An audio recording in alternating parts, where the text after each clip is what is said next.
Hello all, welcome back to our channel.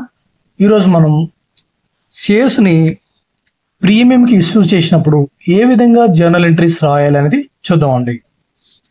యాక్చువల్గా ప్రీమియంకి issue చేయడం అంటే ఏంటి? సపోజ్కి share value or face value share యొక్క face value or original value 10 rupees ఉందనుకుందాం, ఓకేనా? అయితే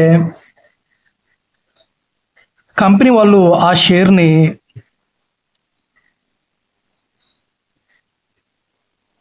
ఎంతకి ఇష్యూ చేశారు? 12 రూపీస్కి ఇష్యూ చేశారు.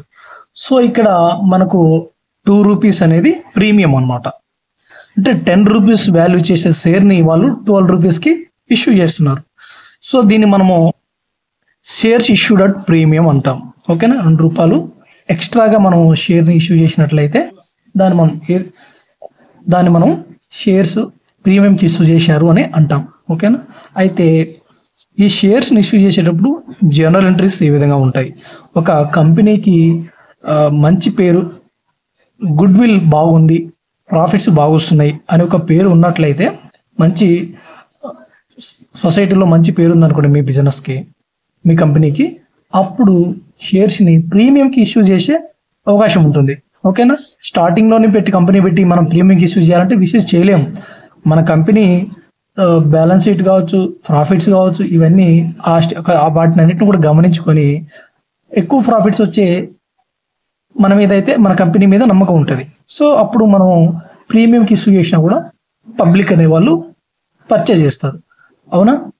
సో ఈ విధంగా మనం ఏం చేయాలంటే, ప్రీమియంకి ఇష్యూ చేసినప్పుడు 2 రూపీస్ని ఎక్స్ట్రాగా ఇష్యూ చేస్తారు. ఆ 2 రూపీస్ మనము ప్రీమియం అంటాం, ఓకేనా? సో ఇప్పుడు షేర్స్ ఇష్యూ చేసేటప్పుడు మన కంపెనీలో ఉండే బోర్డ్ ఆఫ్ డైరెక్టర్స్, మెంబర్స్ ఏ విధంగా ఆ 12 రూపీస్ను తీసుకోవాలని వాళ్ళు ముందుగానే డిసైడ్ అవుతారు. సపోజ్కి అప్లికేషన్ అప్పుడు 4 రూపీసు, అలాట్మెంట్ అప్పుడు ఒక 4 rupees, first and final call అప్పుడు ఒక 4 రూపీస్ అనేది తీసుకుందామని డిసైడ్ అయ్యారండి. ఇక్కడ ఫస్ట్ అండ్ ఫైనల్ కాల్ అంటే యాక్చువల్గా కొంతమంది ఫస్ట్ కాల్ 2 రూపీస్ ఇవ్వండి, second call and second call లేదా ఫైనల్ కాల్ అన్నప్పుడు ఒక 2 రూపీస్ ఇవ్వండి అని అట్లా కూడా స్ప్లిట్ చేసుకోవచ్చు, ఓకేనా? ఈ విధంగా వాళ్ళు షేర్స్ మనం వాళ్ళ దగ్గర నుంచి మనీ తీసుకుందామని చెప్పి వాళ్ళు డిసైడ్ అవుతారు. డిసైడ్ అయ్యి ఈ విధంగా వాళ్ళు మనీ అనేది కలెక్ట్ చేసుకుంటారు మన దగ్గర నుంచి. షేర్స్ ఇష్యూ చేసినప్పుడు ఈ ఫార్మేట్లో 12 రూపీస్ మన దగ్గర నుంచి తీసుకోవడం జరుగుతుంది. సో అప్పుడు ఎంట్రీస్ ఏ విధంగా రాయాలి?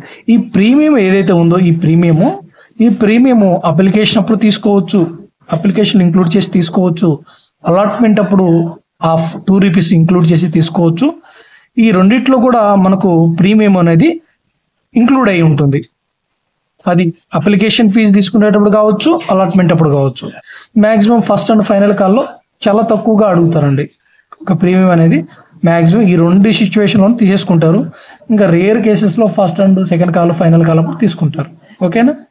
సో ఎంట్రీస్ ఏ విధంగా రాయాలని చూద్దాం. ఆల్రెడీ 3 వీడియోస్ చేశానండి, ఏ విధంగా ఎంట్రీస్ రాయాలి ఏంటి అనేది 3 వీడియోస్ చేశాను. అదంతా కూడా మీరు చూసినారంటే మీకు ఖచ్చితంగా అర్థమైపోతుందండి, చాలా ఈజీగా అర్థమైపోతుంది. సో తర్వాత మీరు ఈజీగా చూడొచ్చు, మీకు అర్థమైపోతుంది, మీరే ఈజీగా చేసుకోవచ్చు. సో ఫస్ట్ ఆ వీడియోస్ 3 వీడియోస్ చూడండి. ఇంట్రడక్షన్ ఒకటి, ఏ విధంగా జనరల్ ఎంట్రీస్ రాయాలి అట్ పార్క్ ఇష్యూ చేసినప్పుడు అని చెప్పాను. సో అవి చూడండి. అవి చూసిన తర్వాత ఈ వీడియో చూసినట్లయితే మీరు షేర్స్ ప్రీమియంకి ఇష్యూ చేసినప్పుడు ఏ విధంగా ఉంటుంది అనేది మీకు క్లియర్గా అర్థమైపోతుంది, ఓకేనా? ఎస్, మనకు చూద్దాం. అప్లికేషన్ మనీ రిసీవ్ చేసుకున్నప్పుడు ఎంట్రీ ఉంటుంది. యాక్చువల్గా వాళ్ళకి మనం అడ్వర్టైజ్మెంట్ ద్వారా లేదా న్యూస్ పేపర్స్ ద్వారాను వాళ్ళకి ఇన్ఫర్మేషన్ తెలియజేశాం. సో మేము ఈ విధంగా షేర్స్ని ఇష్యూ చేసాము, సో మీరు ఎవరైనా ఇంట్రెస్టెడ్గా ఉంటే కొనుక్కోండి అని చెప్పేసి మనం అడ్వర్టైజ్మెంట్ ఇచ్చాము. సో అడ్వర్టైజ్మెంట్ చూసుకొని కొంతమంది అయితే కొంతమంది అయితే షేర్స్ని అయితే తీసుకున్నారు. తీసుకున్నప్పుడు మనకు అప్లికేషన్ ఫీజు అనేది పంపిస్తారు కదా. సో అప్పుడు చూద్దాం రిసీవింగ్ అప్లికేషన్ మనీ. సో మనం అప్లికేషన్ మనీ రిసీవ్ చేసుకున్నప్పుడు ఎంట్రీ ఏముంటుంది, మనం అప్లికేషన్ మనీ రిసీవ్ చేసుకుంటే మనకు మనీ వస్తుంది కాబట్టి బ్యాంక్ ఈజ్ ద రిసీవర్. మన మనీ రిసీవ్ చేసుకునేది ఎవరు? Bank account debtor to ఏమని రాసుకుంటాం ఇక్కడ? క్రెడిట్ దేన్ని చేస్తామంటే షేర్ అప్లికేషన్ని మనము షేర్ అప్లికేషన్ అకౌంట్ని క్రెడిట్ చేస్తామండి. సో ఇక్కడ మనం అప్లికేషన్ అప్పుడు ఎంత తీసుకున్నాం? ఇక్కడ 4 రూపీస్ కదా, ఓకేనా. ఈ షేర్ అప్లికేషన్ అకౌంట్ ఏదైతే ఉందో అది మనం లైబిలిటీగా చూపిస్తాం. ఎందుకంటే వీళ్ళు డైరెక్ట్గా మనం ఏం రాసుకుంటాము? ఇప్పుడు యాక్చువల్గా ఒక ప్రొప్రైటర్ బిజినెస్ సోల్ ప్రొప్రైటర్షిప్ తీసుకున్నామండి. సోల్ ప్రొప్రైటర్షిప్లో ఓనరు మనీని తీసుకొచ్చాడు అనుకోండి. ఓనర్ మనీ తీసుకొస్తే ఎంట్రీ ఏముంటుంది? క్యాష్ అకౌంట్ డేటా టు క్యాపిటల్ అకౌంట్ అని ఉంటుంది, అవునా. ఆ క్యాపిటల్ అకౌంట్ మనం క్రెడిట్ చేసాం కదా, ఇక్కడ కూడా క్యాపిటల్ అకౌంట్ క్రెడిట్ చేయాలి. కానీ ఎందుకు చేయలేదంటే ఆయన దగ్గర నుంచి ఆ అప్లికేషన్ మనీ తీసుకున్నాము, బట్ ఆయన ఎవరో తెలియదు కదా, ఆయన బ్యాక్గ్రౌండ్ ఏంటో తెలియకుండానే మనం ఆయన్ని డైరెక్ట్గా షేర్ క్యాపిటల్ అకౌంట్ అని చెప్పి ఆయన్ని మనము షేర్ హోల్డర్స్గా చేర్చుకోలేము. ఎందుకంటే రేపు ఏదైనా ప్రాబ్లం వచ్చి ఆయన బ్యాక్గ్రౌండ్ వెరిఫికేషన్ చేసుకోవాలి. ఆయన ఎవరు? మంచోడా, చెడ్డోడా, లేదా స్మగ్లరా, ఎవరు? టెర్రరిస్టా, క్రైమ్ చేసేవాడా, ఎవరని తెలుసుకోకుండా మనం ఆయనకి ఇచ్చినట్లయితే ఓనర్షిప్, రేపు ఎప్పుడైనా కంపెనీలో అతను షేర్ హోల్డర్గా ఉంటారు కాబట్టి రేపు ఎప్పుడైనా ప్రాబ్లం వచ్చినప్పుడు న్యూస్ పేపర్లో మన కంపెనీలో పనిచేసే వ్యక్తి ఇలా చేశాడు అని చెప్పేసి న్యూస్ వస్తుంది, కంపెనీకి బ్యాడ్ నేమ్ వస్తుంది. సో ఇవన్నీ ఉంటాయి కాబట్టి ఆయన ఏం చేస్తాడంటే దాని లైబిలిటీ కింద షేర్ అప్లికేషన్ అకౌంట్ని రాసుకుంటాడు, ఓకేనా. నెక్స్ట్, యాక్సెప్టింగ్ ద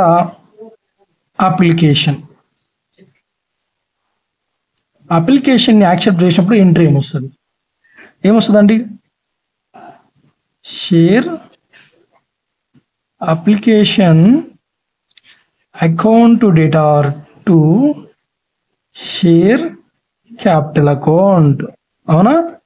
ఈ విధంగా మనము షేర్ క్యాపిటల్ అకౌంట్ని క్రెడిట్ చేస్తాము. ఎప్పుడు? యాక్సెప్ట్ చేసినప్పుడు, ఆయన అప్లికేషన్ మనం యాక్సెప్ట్ చేసినప్పుడు ఈ విధంగా మనం నెరేషన్ ఉంటుందండి. నెరేషన్లో మనం ఏం రాసుకుంటామంటే షేర్ అప్లికేషన్ యాక్సెప్టెడ్ అని చెప్పేసి ఎన్ని షేర్స్ని యాక్సెప్ట్ చేసాము ఏందని చెప్పి ఇన్ఫర్మేషన్ ఉంటుంది, ఓకేనా. ఆ షేర్ అప్లికేషన్ అమౌంట్ ఏదైతే ఉందో దాన్ని మనము షేర్ క్యాపిటల్ అకౌంట్కి ట్రాన్స్ఫర్ చేసాము అని చెప్పి ఇక్కడ రాసుకుంటాం నెరేషన్లో, ఓకేనా. సో ఎంత అండి? 4 రూపీస్ కదా, 4 రూపీస్. సో ఈ విధంగా మనము మనీ అప్లికేషన్ యాక్సెప్ట్ చేసినప్పుడు ఎంట్రీ అనేది రాస్తాం. ఇక్కడ ఏంటి? షేర్ అప్లికేషన్ అకౌంట్ క్రెడిట్లో ఉంది, ఇక్కడ షేర్ అప్లికేషన్ అకౌంట్ డెబిట్లో ఉంది. సో మనం గుర్తుపెట్టుకోవాల్సిందల్లా ఒకటి, లాజికల్గా ఆలోచించాలండి. సో మనకు ఒరిజినల్ ఎంట్రీ ఏం రావాలి? మనం ఏం చెప్పుకున్నాము? సోల్ ప్రొప్రైటర్షిప్లో క్యాష్ బిజినెస్లోకి వస్తే ఏం చెప్పాము? క్యాష్ అకౌంట్ డేటా టు క్యాపిటల్ అకౌంట్ అని రాసామా? రాసినప్పుడు ఇది కూడా మన క్యాపిటల్ రావాలి. పైన ఏంటి? ఇక్కడ క్యాష్ అని ఉంది కానీ ఎక్కువ మొత్తంలో బ్యాంకులోకి వస్తుంది కాబట్టి అక్కడ మనం బ్యాంక్ ఈజ్ ద రిసీవర్ కాబట్టి బ్యాంకు అని రాస్తాం, బ్యాంక్ అకౌంట్ అని రాసుకుంటాం, ఓకేనా. సో ఫైనల్గా మనకి ఏం రావాలి? Cash account to share capital account అని రావాలి. సో ఇవి రెండు, ఒకటి డెబిట్లో ఉంది, ఒకటి క్రెడిట్లో ఉంది, ఒకటి డెబిట్లో ఉంది కదా, ఈ రెండు కూడా క్యాన్సిల్ అయిపోతాయి, నల్లిఫై అయిపోతాయి. సో నల్లిఫై ఫైనల్గా ఏం మిగులుతుంది? బ్యాంక్ అకౌంట్ డేటా టు షేర్ క్యాపిటల్ అకౌంట్, ఓకేనా. ఈ విధంగా అకౌంట్స్ని కొంచెం లాజికల్గా అర్థం చేసుకుంటా పోతే మనకి ఈజీగా అర్థం అయిపోతుందండి, ఓకేనా. నెక్స్ట్ వన్, ఇంకేంటి నెక్స్ట్ వన్? ఇదే అండి. యాక్చువల్గా ఒకవేళ ఈ ప్రీమియం ఏదైతే 2 రూపీస్ ప్రీమియం ఉందో ఆ 2 రూపీస్ ప్రీమియం ఎక్స్ట్రాగా తీసుకుంటున్నాం కదా, ఆ ప్రీమియం ఇందులో ఉందనుకోండి, అప్పుడు ఎట్లా రాయాలని చెప్తాను. యాక్చువల్గా ప్రీమియం అమౌంట్ ఈ అప్లికేషన్లో లేకపోతే ఈ విధంగా రాస్తాం. ఒకవేళ ప్రీమియం దీంట్లో ఇంక్లూడ్ అయింది అనుకోండి, అప్పుడేంటి? చూడండి ఎంట్రీ ఇది అలానే ఉంటుంది, ఈ ఎంట్రీ అలానే ఉంటుంది, కింద ఎంట్రీ అనేది కొంచెం చేంజ్ అవుతుంది అనమాట. షేర్ అప్లికేషన్ అకౌంట్ డేటా to share capital account 2 rupees చెప్పాం కదా మనకి ఇక్కడ 2 రూపీస్ ప్రీమియం ఇంక్లూడ్ అయి ఉంటే టు సెక్యూరిటీ ప్రీమియం. సో ఇది 2 రూపీస్ అండి. ఇప్పుడు ఏమైపోయింది, ఇక్కడ షేర్ అప్లికేషన్లో 4 రూపీస్ వస్తే షేర్ క్యాపిటల్ అకౌంట్కి 2 రూపీస్, సెక్యూరిటీ ప్రీమియంకి 2 రూపీస్ మనం డివైడ్ చేసి రాసాం ఎంట్రీ. ఓకేనా. ఒకవేళ షేర్ అప్లికేషన్ అమౌంట్లో మనకు ప్రీమియం ఇంక్లూడ్ అయ్యి ఉందని సమ్ములో చెప్పినట్లయితే దీన్ని మనం ఎంట్రీ అనేది ఈ విధంగా రాయాలి. ఓకేనా. ఎంట్రీ ఈ విధంగా రాయాల్సి ఉంటుందండి. ఓకే. వాడు సమ్ములో చెప్తాడు ప్రీమియం అమౌంట్ అప్లికేషన్ అమౌంట్లో ఇంక్లూడ్ అయ్యింది అని చెప్పినప్పుడు ఈ విధంగా రాస్తాం. ఓకేనా. ఇదంతా ఒకటే అండి. ఇక్కడ ఇది సెక్యూరిటీ ప్రీమియం అమౌంట్ అప్లికేషన్లో ఉందని అంటే ఇట్లా రాయాలి. నెక్స్ట్ అలాట్మెంట్ అండి. Shares allotment due. Share allotment చేసినప్పుడు మనం కంపెనీ వాళ్ళకి మనీ పే చేయాల్సి ఉంటుంది కదండి. మనం షేర్స్ పర్చేజ్ చేసాము, 4 రూపీస్ వచ్చేసి ఇక్కడ ఏం చెప్పాము, 4 రూపీస్ అప్లికేషన్ అప్పుడు ఇస్తాము, అలాట్మెంట్లో 4 రూపీస్ తీసుకుంటాము, ఫస్ట్ అండ్ ఫైనల్ కల్లా 4 రూపీస్ తీసుకుంటామని చెప్పారు కదా. చెప్పినప్పుడు మనం అలాట్మెంట్ వాళ్ళు చేశారు అని చెప్తున్నారు. మరి అలాట్మెంట్ మనం వాళ్ళు చేసినప్పుడు కంపెనీ వాళ్ళ పాయింట్ ఆఫ్ వ్యూలో షేర్ అలాట్మెంట్ అనేది వాళ్ళకి డ్యూ అనమాట. సో మనం ఎంట్రీ చూడండి. ఇప్పుడు share allotment account debtor to share capital account. ఓకేనా. ఈ విధంగా రాసుకుంటాం చూడండి. సో మనం ఈ విధంగా రాస్తాం. ఒకవేళ చూడండి, బాగా గుర్తుపెట్టుకోండి, ఒకవేళ premium amount securities premium 2 rupees extra ఉంది కదా, అది ఇక్కడ ఇంక్లూడ్ అయ్యిందని చెప్పినాడు అనుకోండి. అప్పుడు మనకు ఎంట్రీ వచ్చేసి టు సెక్యూరిటీ ప్రీమియం అకౌంట్. ఇప్పుడు ఎంత అండి, యాక్చువల్గా అలాట్మెంట్ ఇప్పుడు 4 రూపీస్ ఉంది, share capital 2 rupees, security premium 2 rupees. అవునా, సరిపోయింది కదా.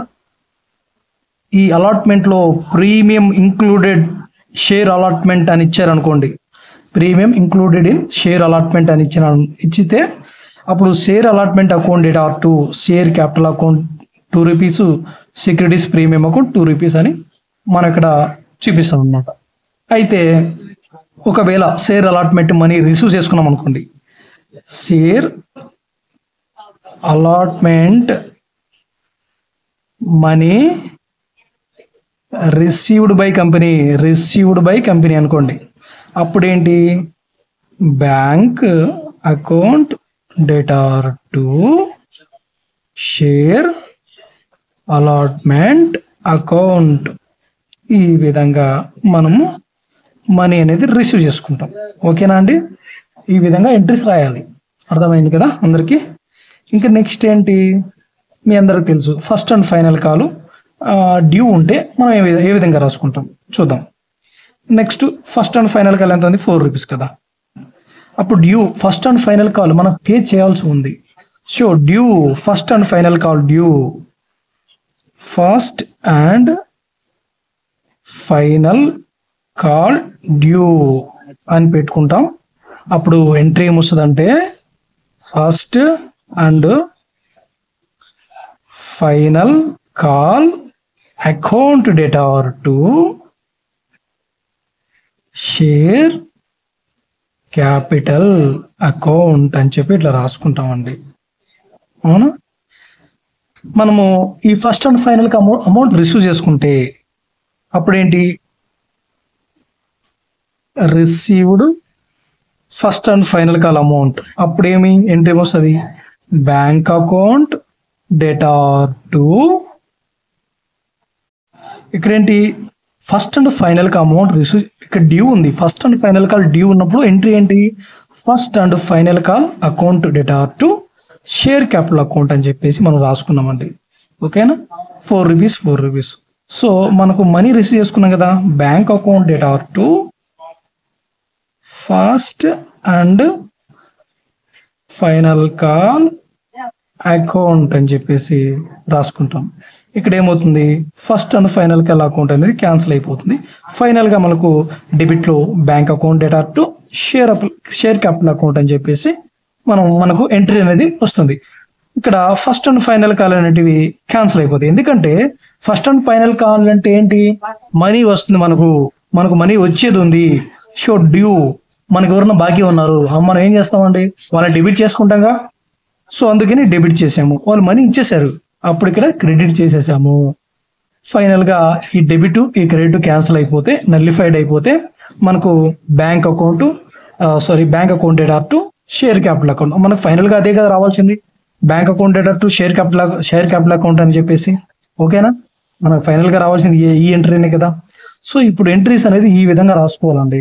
ఓకేనా, ఇక్కడ ఏంటి, షేర్ అలాట్మెంట్ డ్యూ ఉంది అంటే నేను మీకు షేర్స్ అలాట్ చేశాను, సో అలాట్ చేస్తే మీ మనీ నాకు వస్తుంది అని చెప్పి రాసుకొని ఉంటున్నా. అక్కడ మీరు నాకు ఇవ్వవలసింది కాబట్టి నేను రాసుకుంటున్నా, షేర్ అలాట్మెంట్ అనేది నాకు మీరు బాకీ ఉన్నారు అంత అమౌంట్, అందుకనే షేర్ అలాట్మెంట్ అకౌంట్ని మనం డెబిట్ చేసాము. ఇక్కడ డెబిట్ చేసి షేర్ క్యాపిటల్ అకౌంట్ని ₹2, సెక్యూరిటీస్ ప్రీమియం ₹2 చెప్పాం కదా. ఒకవేళ సెక్యూరిటీ ప్రీమియం అనే ₹2 ఇందులో ఇంక్లూడ్ అయి ఉంటే షేర్ క్యాపిటల్కి ₹2 ఇస్తాము, సెక్యూరిటీ ప్రీమియంకి ₹2 ఇచ్చి మొత్తం షేర్ అలాట్మెంట్కి ₹4 అనేది మనం అలాట్ చేసినప్పుడు దాంట్లో ప్రీమియం ₹2 ఇంక్లూడ్ అయ్యి ఉంటే ఈ విధంగా రాస్తాము. ఓకేనా, షేర్ అలాట్మెంట్ అనేది మనకు వస్తుంది, బాకీ ఉన్నారు కాబట్టి వాళ్ళు షేర్ హోల్డర్స్ వాళ్ళ దగ్గర నుంచి రావాల్సి ఉంది, అందుకని వాళ్ళని డెబిట్ చేసాము, షేర్ అలాట్మెంట్ని డెబిట్ చేసాము. వచ్చిన తర్వాత షేర్ అలాట్మెంట్ మనీ రిసీవ్డ్ వచ్చింది, బ్యాంక్ అకౌంట్ డేటా టు షేర్ అలాట్మెంట్ అకౌంట్ అని చెప్పేసి ఈ షేర్ అలాట్మెంట్ ఇక్కడ క్రెడిట్ ఉంది, ఇక్కడ డెబిట్ ఉంది. సో ఈ డెబిట్ని ఆయన ఇచ్చేసారు కాబట్టి, ఆయన ఇవ్వలేదు కాబట్టి డెబిట్ చేసాము, ఇచ్చేసిన తర్వాత క్రెడిట్ చేసాము. సో దానికి నల్లిఫై అయిపోతుంది, క్యాన్సిల్ అయిపోతుంది.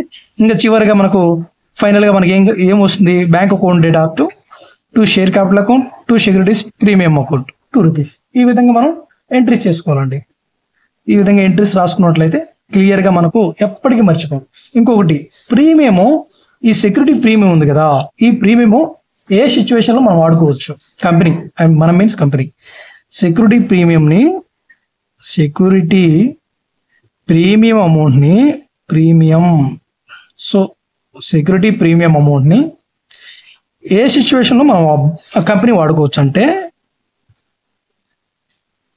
బై బ్యాక్ షేర్స్ అండి.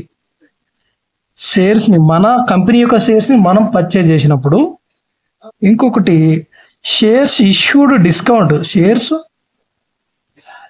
డిస్కౌంట్తో ఇష్యూ చేసినప్పుడు, షేర్స్ ఇష్యూడ్ అట్ డిస్కౌంట్ అండి, షేర్స్ని డిస్కౌంట్తో ఇష్యూ చేసినప్పుడు అప్పుడు కూడా మనము ఆ మనీ సెక్యూరిటీ ప్రీమియం ఏదైతే ఉందో ఈ డిస్కౌంట్తో ఇచ్చినప్పుడు లాస్ అవుతుంది కదా.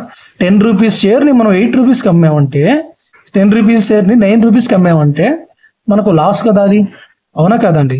ఆ లాస్ని ఈ సెక్యూరిటీ ప్రీమియం అమౌంట్ ఏదైతే ఉందో, ఈ ఎక్స్ట్రా ₹2 అమౌంట్ ఏదైతే ఉందో ఆ అమౌంట్కి ఈ షేర్స్ డిస్కౌంట్తో వచ్చిన లాస్తో ఈ అమౌంట్ని భర్తీ చేయొచ్చు అండి. ఓకేనా, ఆ సెక్యూరిటీస్ ప్రీమియం అమౌంట్ని షేర్స్ ఇష్యూ చేసినప్పుడు డిస్కౌంట్కి ఆ వచ్చే నష్టాన్ని దీంతో మనము భర్తీ చేసుకునే అవకాశం ఉందన్నమాట. ఆ అమౌంట్ని ఈ లాస్కు వాడుకోవచ్చు. ఇంకోటి ఏంటి, మొత్తం 5 ఉన్నాయండి.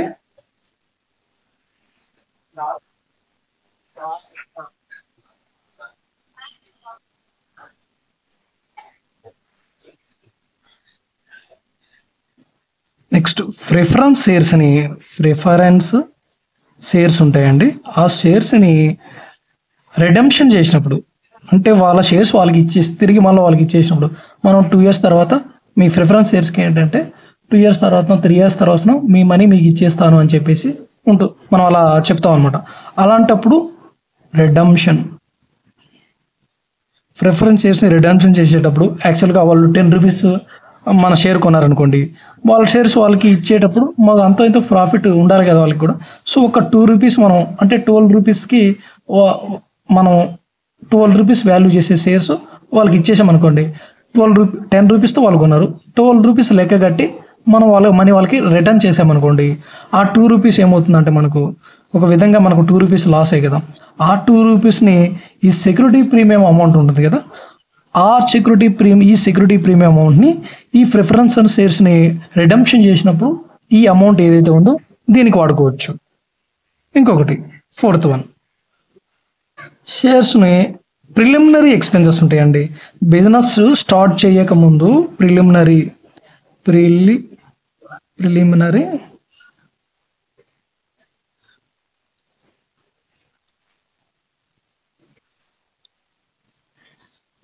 ఎక్స్‌పెన్సెస్ ఉంటాయి.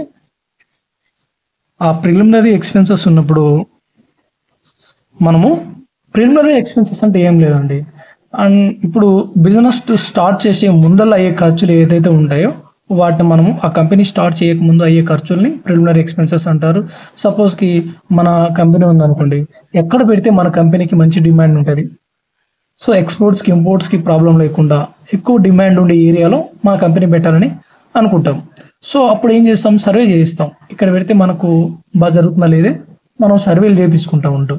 సో ఇలాంటి ఖర్చులు ఏవైతే ఉంటాయో వాటన్నిటికీ ఈ సెక్యూరిటీ ప్రీమియం అమౌంట్ ఉంటుంది కదండి. ఈ సెక్యూరిటీ అమౌంట్ అనేది 2 రూపీసేనా, చాలా ఉంటుంది కదా. షేర్స్ అనేది ఎక్కువ ఉంటాయి, ప్రీమియం అనేది 2 రూపీస్కే కాదండి. వాళ్ళ ఇష్టం, వాళ్ళ షేర్స్కి డిమాండ్ ఉందా, వాళ్ళ మార్కెటింగ్, వాళ్ళ కంపెనీకి మామూలు డిమాండ్ ఎక్కువ ఉంటే ఏం చేస్తారండి, వాళ్ళు ఎక్కువ కమ్ముకుంటారు. సో ఆ అమౌంట్ ఏదైతే ఉందో మొత్తానికి షేర్స్ ఉండే 10 రూపాయల అమౌంట్ని ఎక్కువ కమ్ముకుంటారు. 15 రూపీస్ కమ్ముకున్నప్పుడు 5 రూపాయలు లాభం వస్తుంది కదా. 5 రూపాయలు వాళ్ళకి అది సెక్యూరిటీ ప్రీమియం కిందకు వస్తుంది కదా. ఆ 5 రూపాయలు అంటే ఎన్ని షేర్స్ ఉంటాయి, లక్షల్లో ఉంటాయి కదా షేర్స్ అన్నాక. సో అంత అమౌంట్ ఉంటుంది. ఆ అమౌంట్ అంతా కూడా మనకు ఇలాంటివి ఏవైతే ఉన్నాయో వీటికి అన్నిటికీ వాడుకోవచ్చు, ప్రిలిమినరీ ఎక్స్‌పెన్సెస్. ఇంకొకటి వచ్చేసి ఇంకొకటి ఉందండి, అది వచ్చేసి బోనస్ షేర్స్ ఇష్యూ చేయొచ్చండి. బోనస్ షేర్స్ ఇష్యూ చేయొచ్చు వాటితో. బోనస్ షేర్స్ని ఇష్యూ చేయొచ్చండి. ఇప్పుడు సపోజ్కి మనకు కంపెనీ వాళ్ళు బోనస్ ఇస్తూ ఉంటారు అప్పుడప్పుడు, అంటే మంచిగా ప్రాఫిట్స్ వచ్చాయనుకోండి, ఎంప్లాయీస్కి బోనస్ ఇస్తారు. సో మనకి ఇక్కడ మన కంపెనీకి మనీ ఇవ్వకుండా మన షేర్ హోల్డర్స్ ఎవరైతే ఉన్నారో వాళ్ళకి బోనస్ షేర్స్ ఇచ్చేస్తారనమాట. బోనస్గా ఇన్ని షేర్స్ నీకు ఇస్తున్నా, మన కంపెనీకి మంచి ప్రాఫిట్స్ ఉన్నాయి. సో ఈ బోనస్ షేర్స్ వాల్యూ ఏంది, ఇది ప్రజల నుంచి తీసుకున్నది సెక్యూరిటీ ప్రీమియం అనేది. యాక్చువల్గా 10 రూపీస్ వాల్యూ చేసే షేర్కి వాళ్ళు ఒక 2 రూపీస్ యాడ్ చేసి మనీ ఇచ్చారు. ఈ 2 రూపీస్ ఏంటి, ప్రజల నుంచే తీసుకున్నాం కదా. సో బోనస్ షేర్స్ అనేది ఎవరికి ఇష్యూ చేస్తున్నాం, మన ఎంప్లాయీస్కి, మన షేర్ హోల్డర్స్కే ఇష్యూ చేస్తున్నాం. సో మన షేర్ హోల్డర్స్కి ఇష్యూ చేస్తే మన డబ్బులు మనకే కదా ఇష్యూ చేయాలి, ఎవరికి పడితే వాళ్ళకి ఇవ్వడానికి లేదండి. ఈ సెక్యూరిటీ ప్రీమియం ఈ 5 కేటగిరీస్కి మాత్రం యూజ్ చేయాలి, అంతేగాని దేనికి పడితే దానికి యూజ్ చేయడానికి కంపెనీ లా ప్రకారం ఎట్లా పడితే అట్లా యూజ్ చేయడానికి లేదు. ఓన్లీ ఈ 5 సిచ్యువేషన్లను మాత్రమే యూజ్ చేసుకోవచ్చు. ఓకేనా, ఇప్పుడు అర్థమైంది కదండి ఈ సెక్యూరిటీ ప్రీమియంని ఏ విధంగా యూజ్ చేయాలనేది. ఓకేనా, థ్యాంక్స్ అండి, థ్యాంక్స్ ఫర్ వాచింగ్. ఇలాంటి వీడియోస్ కోసం అయితే మన ఛానల్ని సబ్స్క్రైబ్ చేసుకోండి, ఫాలో అవ్వండి. మన వీడియో నచ్చినట్లయితే లైక్ చేయండి, మీరు ఖచ్చితంగా కామెంట్ చేయండి, క్లాస్ ఎలా ఉంది, వీడియో మంచిగా చెప్పానా లేదా అనేది కూడా కామెంట్ చేయండి. మీ కామెంట్ చదవడానికి నేనైతే రెడీగా ఉంటాను. ఓకేనా, థ్యాంక్ యూ అండి, థ్యాంక్స్ ఫర్ వాచింగ్.